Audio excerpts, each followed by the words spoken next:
और इजराइल के हमलों में ईरान के सर्वोच्च नेता अयतुल्ला खामेनेई की मौत के बाद भारत में भी आक्रोश देखने को मिल रहा है। कई शहरों में अमेरिका और इजराइल के खिलाफ प्रदर्शन किए जा रहे हैं।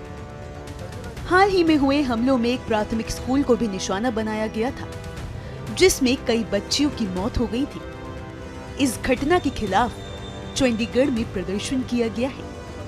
प्रदर्शनकारियों ने ईरान के साथ खड़े होने की बात कही है, साथ ही अमेरिका और इजराइल के हमलों की निंदा की है। जिसकी मौत आती है वो मेरे। जैसे कि दुनिया जान रही है कि अमेरिका और इजराइल ने बड़ी कायरता के साथ ईरान के ऊपर इस पाक मुकद्दस रमजान शरीफ के महीने में कायरता के साथ हमला किया और ईरान के एक शहर के ऊपर जिसमें एक स्कूल था, उस स्कूल में बच्चियां पढ़ रही थी, मासूम बच्चियां, तो उनके ऊपर मिसाइलें दागी और बमबारी की, जिसमें लगभग 170 बच्चियों की हत्या हुई, उनको मारा गया, वो शहीद हो गए। और इसी तरीके से फिर देर रात हमला किया जिसमें अयतुल्ला खामेनेई साहब, जो कि ईरान के सुप्रीम लीडर और पूरे दुनिया के शिया जमात के जो रहनुमा थे, उनको और उनके परिवार को वहां पे मार के उनको शहीद किया गया, जो कि एक बहुत बड़ी कायरता है। और इस पाक मुकद्दस महीने में जिसमें पूरी दुनिया के मुसलमान जो है कुरान पढ़ते हैं, इबादत करते हैं, रोजे रखते हैं, अमन और प्यार मोहब्बत की दुआ मांगते हैं, इन्होंने इस मुकद्दस महीने का भी ख्याल नहीं किया और ईरान के ऊपर हमला किया, जिसमें बेकसूर बेगुनाह मासूम बच्चों के साथ काफी लोग वहां पे मारे गए, शहीद हो गए, और जिसका ईरान भी जो की है ईंट का जवाब ईंट से दे रहा है। अमेरिका और इजराइल के खिलाफ जो उन्होंने एक बहुत ही कायराना हमला किया है ईरान पे, और हमारे जो सुप्रीम लीडर है आयतुल्ला सईद अली खामेनेई, उनको शहीद किया है, तो उनके कंडोलेंस के लिए हमने यहाँ लद्दाख के जितने भी स्टूडेंट्स चंडीगढ़ या ट्राई सिटी में रह रहे सबको जमा किया है आज यहाँ पे, और उनके खिलाफ एक विरोध हम प्रदर्शन करेंगे सेक्टर 45 में, जिनमें हमारे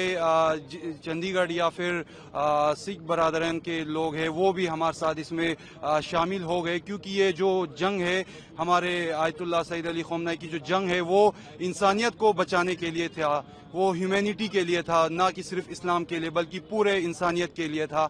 तो इसीलिए पूरा हमारे यहाँ पंजाब या चंडीगढ़ से जितने भी लोग हैं वो इसमें जुड़ चुके हैं हमारे साथ, और अमेरिका और इजराइल तक हमारा ये आवाज़ हम पहुंचाना चाहते हैं कि ईरान अकेले नहीं है, हम सब उनके सपोर्ट के लिए यहाँ पे है। ये पीसफुल प्रोटेस्ट है, कोई ये इसराइल वगैरह की तरह वॉर तो चलेगी नहीं, और हम चाहते हैं कि सरकार हमारी सुने। एक तो हमारे सैयद खामेनेई साहब शहादत हो गई है उनकी कुछ दिन दो तीन दिन पहले, इसराइल ने जो वॉर किया ईरान के ऊपर। और पहली बात कि उन्होंने जो वॉर की है वो वॉर नहीं है, वो जुल्म है। पहले भी ये 1400 साल पहले जुल्म हुआ था हमारे मौला अली शेर खुदा पर, और वो वॉर नहीं थी, वो भी जुल्म ही था, जंग नहीं थी, उसे जंग नहीं कहा जाएगा कि जुल्म था। इन्होंने भी जो बॉम्बिंग की है वो स्कूलों पे की है, ईरान के बच्चों पे की है, गर्ल्स स्कूल पे की है, वहाँ पे 100 से ज्यादा बच्चे मारे गए हैं। ह्यूमैनिटेरियन लॉ के अगेंस्ट में वायलेशन हुआ है सारा, तो इसकी जवाबदारी किसकी है? कौन इसके लिए आगे आएगा? कौन पूछेगा उन्हें?